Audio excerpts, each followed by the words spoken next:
దేవుని నామమున మీ అందరికీ శుభాది వందనాలు.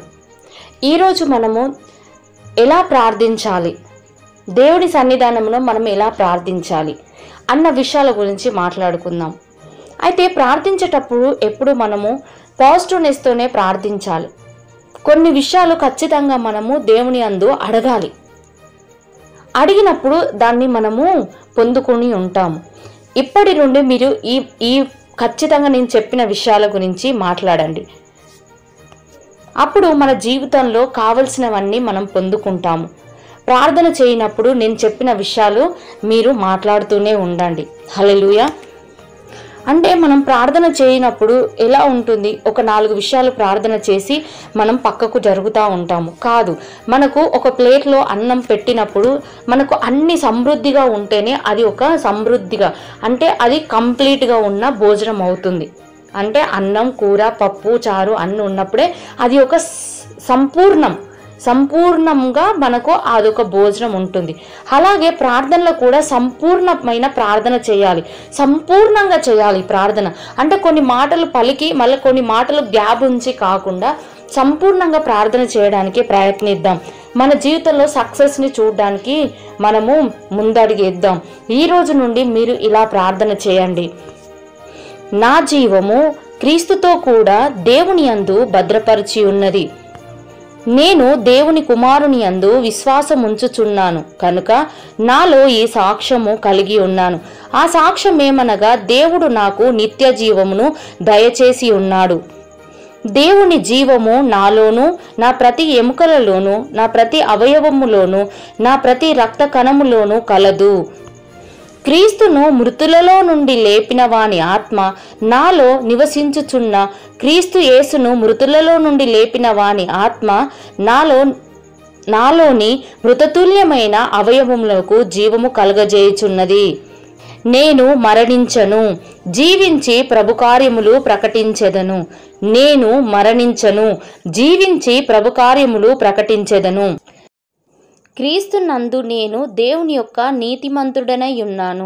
అందును బట్టి నా మార్గంలో జీవమే కలదు. గాఢాంధకారపు లోయలో నేను సంచరించినను ఏ అపాయములకు భయపడను. నీవు నాకు తోడై ఉన్నావు. నీ దుడ్డుకర్ర దండము నన్ను ఆదరించును. 1000 మంది నా ప్రక్కన పడినను, 10,000 మంది నా కుడి ప్రక్కన కూలినను అపాయము నా యొద్దకు రాదు. యెహోవా, నీవే నా ఆశ్రయమని నేను మహోన్నతుడైన దేవుణ్ణి నాకు నివాస స్థలముగా చేసుకొని ఉన్నాను. నాకు అపాయమేమియూ రాదు, ఏ తెగులు నా గుడారమును సమీపించదు. యెహోవా నాకు వెలుగై రక్షణునై ఉన్నాడు. నేను ఎవరికి భయపడను. యెహోవా నా ప్రాణదుర్గము, నా బలము. నేను ఎవరికి వెరుతును?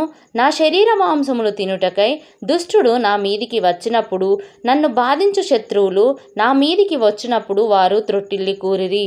యెహోవాయే నన్ను కాపాడువాడు. నా కుడి ప్రక్కను యెహోవా నాకు జీవమునై ఉన్నాడు.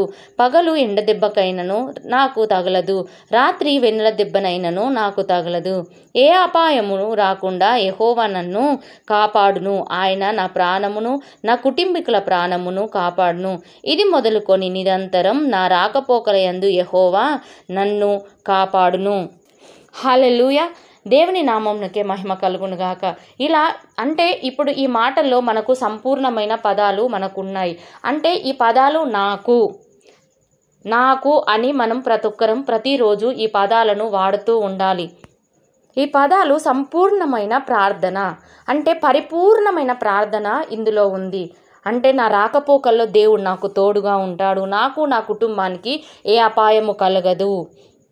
ఆయన దుడ్డుకర్ర దండము నాకు తోడుగా ఉంటుంది. యెహోవాయే నాకు ఆశ్రయము, యెహోవాయే నా కేడము, నా బలము. నేను దేవుని కుమారుణ్ణి, ఆయన యందు విశ్వాసం ఉంచి ఉన్నాను కాబట్టి ఆయన నన్ను రక్షిస్తాడు. అయితే మనం ప్రార్థనలో ఏంటి పాజిటివ్నెస్ ఎక్కువ మాట్లాడాలి.